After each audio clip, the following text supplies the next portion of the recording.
નમસ્કાર વિદ્યાર્થી મિત્રો, ધોરણ 11 કોમર્સ નામાના મૂળ તત્વો ચેપ્ટર વિષયની અંદર ચેપ્ટર નંબર 1 હિસાબની પદ્ધતિ અને તેના પારિભાષિક શબ્દો.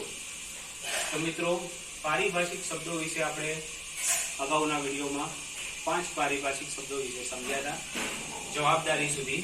આજે આપણે આગળના પારિભાષિક શબ્દો વિશે જોઈશું. તો એમાંનો પહેલો શબ્દ છે મિલકત. મિત્રો, આજે મિલકત વિશે જ સમજવાનું છે, કારણ કે ધંધાની અંદર બે વસ્તુ મહત્વની હોય છે, એક જવાબદારી અને એક મિલકત. જવાબદારી વિશે આપણે આગળના વિડીયોમાં સમજી લીધું. આજે આપણે મિલકત વિશે સમજીશું. તો મિલકત કોને કહેવાય? તો મિલકત એટલે એવી કોઈ પણ દ્રશ્ય કે અદ્રશ્ય વસ્તુ કે બાબત કે જે ધંધાની માલિકીની હોય અને તેનું નાણાકીય મૂલ્ય હોય. મિત્રો, ધ્યાન રાખજો, મિલકત એટલે એવી કોઈ પણ વસ્તુ દ્રશ્ય કે અદ્રશ્ય જે ધંધાની માલિકીની હોય અને તેનું નાણાકીય મૂલ્ય હોય. એમને કોઈ પણ વસ્તુને મિલકત ના કહી શકાય. દાખલા તરીકે, આપણા ઘરની બહાર કોઈનું બાઇક પડ્યું હોય તો એ આપણી મિલકત છે એવું ના કહેવાય, કારણ કે બાઇક કોઈનું પણ હોઈ શકે. પણ હા, એ બાઇકની માલિકી તમારી હોય તો તમે કહી શકો કે મિલકત છે. કેમ? કારણ કે એનું નાણાકીય મૂલ્ય પણ ઉપજી શકે. બરોબર? તો જે વસ્તુ ધંધાની માલિકીની હોય અને જેનું નાણાકીય મૂલ્ય ઉપજી શકતું હોય એવી દ્રશ્ય કે અદ્રશ્ય વસ્તુને આપણે શું કહીશું? મિલકત કહીશું. તો મિલકત એટલે એવી કોઈ પણ દ્રશ્ય કે અદ્રશ્ય વસ્તુ કે જે ધંધાની માલિકીની હોય અને જેનું નાણાકીય મૂલ્ય હોય તેને આપણે મિલકત કહીશું. એવી વસ્તુ કે જે વેપાર કરવાના ઉદ્દેશથી નહીં પરંતુ વપરાશ કરી સગવડ મેળવવાનો ઉદ્દેશ રહેલો હોય. મિત્રો, મિલકત કોને કહેવાય? તો મિલકતની અંદર આપણે જોઈએ છીએ કે મિલકત એ ધંધા માટે વેપાર કરવાના ઉદ્દેશથી લાવવામાં આવતી નથી. એટલે કે વેપારનો મતલબ ખરીદ વેચાણ કરવાના ઉદ્દેશથી આપણે લાવતા નથી, પરંતુ એનો ઉદ્દેશ શું હોય છે?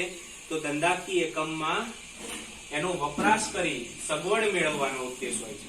જેમ કે ધંધાનો માલિક કોઈ કરિયાણાનો વેપારી હોય અને કરિયાણાનો વેપારી ઘઉં ખરીદે, ચોખા ખરીદે, દાળ ખરીદે, ગોળ ખરીદે, ખાંડ ખરીદે, તો આ બધી વસ્તુ એના માટે શું કહેવાય?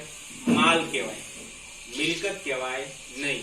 પણ જો એ જ વેપારી ધંધા માટે ટેબલ ખુરશી ખરીદે અથવા તો એસી ખરીદે, ફ્રીજ ખરીદે, ફર્નિચર ખરીદે, તો આ બધું એના માટે શું કહેવાય? મિલકત કહેવાય. કેમ? કારણ કે ટેબલ ખુરશી કહીએ વેચવા તો લાવ્યો નહીં હોય કરિયાણાનો વેપારી, એ માલિકને બેસવા માટેની વ્યવસ્થા કરવા માટે ટેબલ ખુરશી લાયા હશે. ફ્રીજ એ વસ્તુને ઠંડી રાખવા માટે ફ્રીજ લાયા હશે. એસી ઠંડી હવા ખાવા માટે લાયા હશે. તો વેપાર ધંધામાં સગવડ માટે જે વસ્તુ લાવવામાં આવે એને આપણે મિલકત કહીશું. દાખલા તરીકે, જમીન, મકાન, યંત્રો, વાહનો, પાઘડી, પેટન્ટ્સ, રોકડ સિલક, સ્ટોક, બેંક સિલક, આ બધી એ ધંધાકીય એકમમાં મિલકત તરીકે ઓળખવામાં આવે છે. મિત્રો, મિલકતોના પ્રકાર જોઈએ તો 3 પ્રકાર પાડવામાં આવ્યા છે મુખ્ય: બિન ચાલુ મિલકતો, ચાલુ મિલકતો અને અવાસ્તવિક મિલકતો. બિન ચાલુ મિલકતોના પણ 2 પ્રકાર છે, દ્રશ્ય અને અદ્રશ્ય. અને ચાલુ મિલકતોનો એક પેટા પ્રકાર છે જેને આપણે કહીશું પ્રવાહી મિલકતો. અવાસ્તવિક મિલકતોમાં કોઈ પેટા પ્રકાર નથી. તો જોઈએ મિલકતો, એના પ્રકારો વિશે. તો બિન ચાલુ મિલકત કોને કહેવાય? પહેલો પ્રકાર, બિન ચાલુ એટલે કે જે મિલકતોનો લાભ ધંધામાં એક કરતા વધુ વર્ષ માટે મળવાનો હોય એવી મિલકતોને આપણે શું કહીશું? બિન ચાલુ મિલકતો. મિત્રો, આપણે જવાબદારીનો 2 પ્રકાર શીખ્યા હતા, ચાલુ જવાબદારી અને બિન ચાલુ જવાબદારી. તો બિન ચાલુ જવાબદારી કોને કહી હતી? કે જે જવાબદારી 1 વર્ષ કરતા વધુ સમયમાં ચૂકવવા પાત્ર હોય એને આપણે બિન ચાલુ કહી હતી. તો એમ જે મિલકતોનો લાભ ધંધામાં 1 કરતા વધારે વર્ષ માટે મળવાનો હોય તેને બિન ચાલુ મિલકત કહે છે. બિન ચાલુ મિલકતના 2 પ્રકાર છે. એમાં દ્રશ્ય મિલકત તો દ્રશ્ય મિલકત એટલે કેવી કે જે મિલકતને જોઈ શકાય, સ્પર્શ કરી શકાય, અને જે વસ્તુને તમે જોઈ શકો, સ્પર્શ કરી શકો એ મિલકત કેવી કહેવાય? ભૌતિક કહેવાય. એટલે એમ કહી શકાય કે જે મિલકતો ભૌતિક રીતે અસ્તિત્વ ધરાવે છે, વાસ્તવિક રીતે તે દ્રશ્યમાન છે, જોઈ શકાય છે, જેને સ્પર્શ કરી શકાય છે, તેવી મિલકતોને દ્રશ્ય મિલકત કહે છે.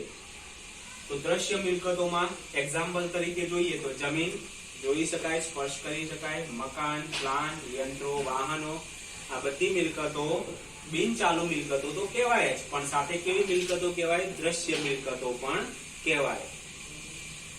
ત્યારબાદ બીજો પ્રકાર, એનો પેટા પ્રકાર અદ્રશ્ય મિલકતો. અદ્રશ્ય મિલકતો એટલે જે મિલકતો ભૌતિક રીતે અસ્તિત્વ ધરાવતી નથી તેને અદ્રશ્ય મિલકતો કહે છે.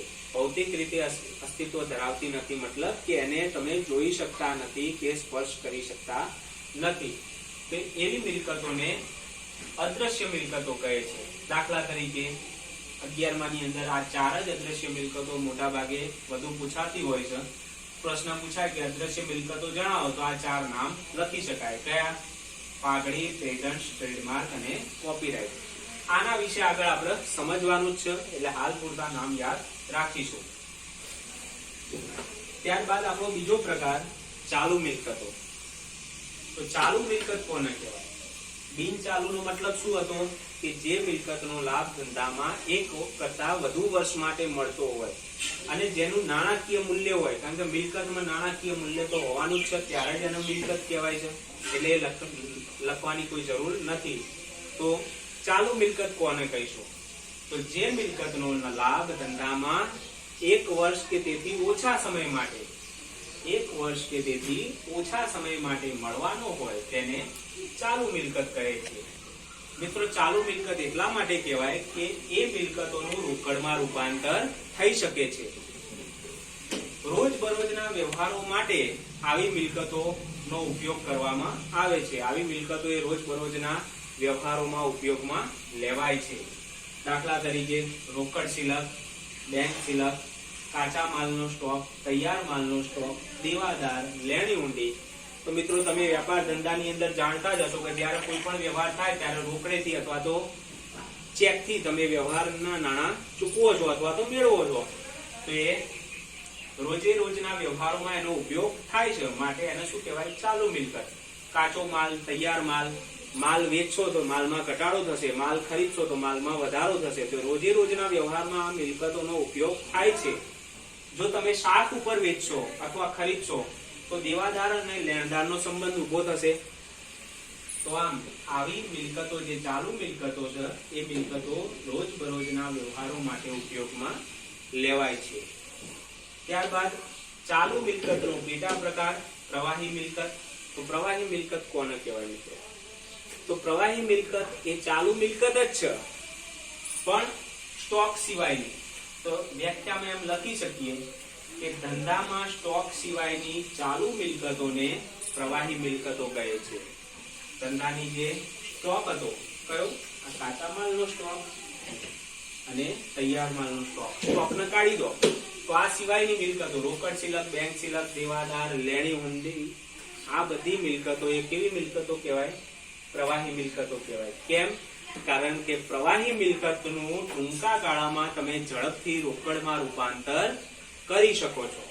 જેમ કે બેંક શિલક હોય તો બેંક શિલક, બેંકમાંથી તમારે પૈસા લાવવા હોય તો તાત્કાલિક તમે બેંકમાં જઈને પૈસા ઉપાડી લો તો એ રોકડમાં રૂપાંતર થઈ ગયું. માલ સ્ટોક ને કાઢી દઈએ. દેવાદાર હોય, દેવાદાર પાસેથી આપણે નાણાં માંગતા હોઈએ તો દેવાદાર પાસે જઈએ ને આપણે ઉઘરાણી કરીએ તો એ તમને તરત જ પૈસા આપી દેતા હોય. તો આમ પ્રવાહી મિલકત કોને કહેવાય? તો જે સ્ટોક સિવાયની ધંધાની ચાલુ મિલકતો એટલે પ્રવાહી મિલકતો. ત્યારબાદ ત્રીજો પ્રકાર અવાસ્તવિક મિલકતો. એને જોઈએ પહેલા વાસ્તવિક મિલકતો સમજી લઈએ. તો આ ઉપરની જેટલી મિલકતો તમે જોઈએ બધી વાસ્તવિક મિલકતો. કઈ કઈ? બિનચાલુ, એમાં દ્રશ્ય અને અદ્રશ્ય, અને ચાલુ મિલકતો, આ બધી વાસ્તવિક મિલકતો કહેવાય. વાસ્તવિક મિલકત એટલે જેનું વાસ્તવમાં મૂલ્ય હોય, એટલે કે બજાર કિંમત હોય તેને આપણે વાસ્તવિક મિલકત કહીશું. તો મિત્રો, બિનચાલુ મિલકતનું પણ બજાર મૂલ્ય હોય અને ચાલુ મિલકતોનું પણ બજાર મૂલ્ય હોય. પછી એમાં દ્રશ્ય હોય કે અદ્રશ્ય હોય. આ મિલકતોમાં દ્રશ્ય અદ્રશ્ય અને અદ્રશ્ય એટલે આપણી આખી બિનચાલુ મિલકત અને ચાલુ મિલકતોનો સમાવેશ થાય છે. હવે જોઈએ અવાસ્તવિક મિલકત. તો અવાસ્તવિક મિલકત કોને કહેવાય? કે વાસ્તવમાં જે વસ્તુ આપણી મિલકત નથી તેમ છતાં પણ આપણે એને મિલકત તરીકે દર્શાવીએ છીએ. કેમ? કારણ કે મિલકતની વ્યાખ્યામાં જ આપણે જોયું કે જેનો લાભ ધંધામાં લાંબા સમય સુધી મળતો હોય, 1 વર્ષ કે તેથી વધુ સમય માટે મળતો હોય, એના આપણે મિલકત કહીએ છીએ. ધંધાની માલિકીની હોય ને જેનું નાણાકીય મૂલ્ય હોય, જે વપરાશ કરી સગવડ મેળવવાનો હોય, તો આવી વસ્તુને આપણે મિલકત કહીએ છીએ. તો મિત્રો, અવાસ્તવિક મિલકતમાં પણ એવું જ છે કે જેનો લાભ આપણને લાંબા સમય સુધી મળે છે અને આપણે એનો લાભ ઉપયોગમાં લઈએ છીએ. જે મિલકતો ભૌતિક રીતે અસ્તિત્વ ધરાવતી નથી અને જેનું ઉપજ મૂલ્ય શૂન્ય હોય, કોઈ ઉપજ મૂલ્ય હોતું નથી, તેવી મિલકતોને અવાસ્તવિક મિલકતો કહે છે. ફરીથી વ્યાખ્યા સમજી લેજો કે જે મિલકતો ભૌતિક રીતે અસ્તિત્વ ધરાવતી નથી અને જેનું ઉપજ મૂલ્ય એટલે કે નાણાકીય મૂલ્ય કેવું હોય? શૂન્ય હોય, તો એવી મિલકતોને અવાસ્તવિક મિલકતો કહીશું. મિત્રો, આ એક બિન પુનરાવર્તિત ખર્ચ છે. અવાસ્તવિક મિલકતો કોને કહેવાય? કે જે ખર્ચા થતા હોય, મોટા ખર્ચા એક જ વખત થવાનો હોય, પછી એ ખર્ચ કરવાની જરૂર પડશે નહીં, પણ એ ખર્ચ કર્યો જે તમે એનો લાભ તમને લાંબા સમય સુધી મળે છે, માટે આપણે એને મિલકત તરીકે દર્શાવીએ છીએ. કેવી મિલકત? અવાસ્તવિક મિલકત. પણ એનો એ ખર્ચ બિન પુનરાવર્તિત ખર્ચ છે, એટલે કે એક જ વાર થાય છે, બીજી વાર એ ખર્ચ થતો નથી. જેનો લાભ ધંધાને 1 કરતા વધુ વર્ષો માટે મળતો હોય એવા ખર્ચને આપણે શું કહીશું? અવાસ્તવિક મિલકત. જેમ કે મિત્રો, સ્થાપના ખર્ચ એટલે કે પ્રાથમિક ખર્ચ. પ્રાથમિક ખર્ચ એટલે તમે ધંધો શરૂ કર્યો એ વખતે જે ઉદ્ઘાટનનો ખર્ચ થાય, એ ઉદ્ઘાટનનો ખર્ચ કેવો કહેવાય? એ પ્રાથમિક ખર્ચ કહેવાય. કેમ? કારણ કે એ ખર્ચ એક જ વખત થવાનો છે, પણ એનો લાભ લાંબા સમય સુધી મળશે. જે લોકો તમારા ત્યાં ઉદ્ઘાટનમાં આવ્યા અને તમે જેમને આમંત્રણ આપ્યું, એ લોકો લાંબા સમય સુધી તમારા જોડે ગ્રાહક તરીકે જોડાઈ રહેશે અને એનો લાભ તમને વર્ષો સુધી ધંધામાં મળતો રહેશે. શેર ડિબેન્ચર બહાર પાડવાનો ખર્ચ. કંપની શેર કે ડિબેન્ચર બહાર પાડે તો બહાર પાડવાનું હોય એક જ વખત અને એની પાછળ એક જ વખત ખર્ચ કરવાનો હોય, પણ એ શેર ડિબેન્ચર દ્વારા જે મૂડી તમે મેળવી, એ મૂડીનો લાભ ધંધામાં લાંબા સમય સુધી મળતો હોય છે. શેર મૂડી જેને કહેવાય. તો આવા જે બિન પુનરાવર્તિત જે ખર્ચા હોય એને આપણે શું કહીશું? અવાસ્તવિક મિલકત. એમાં 3 નામ મેં લખેલા છે: પ્રાથમિક ખર્ચ, શેર કે ડિબેન્ચર બહાર પાડવાનો ખર્ચ અને ડિબેન્ચર વટાવ. આના સિવાય લગભગ અને એક નામ બીજું પણ છે, જાહેરાત ઝુંબેશ ખર્ચ. જાહેરાતનો ખર્ચ. જ્યારે ધંધાકીય એકમ મોટા પાયા પર જાહેરાત કરો તો એ જાહેરાત જે આપણે બનાવી, જે જાહેરાત આપણે જે ટીવીમાં વિડીયો જોઈએ છીએ, તો એ વિડીયો એક જ વાર બનાવ્યો, પણ એ વિડીયો તમે વર્ષો સુધી એ ટીવી ચેનલોમાં તમે એનો ઉપયોગ કરી શકો છો. તો આવો ખર્ચ કે જે બિન પુનરાવર્તિત છે અને જે ભૌતિક રીતે અસ્તિત્વ ધરાવતા નથી અને જેનું ઉપજ મૂલ્ય કેવું હોય?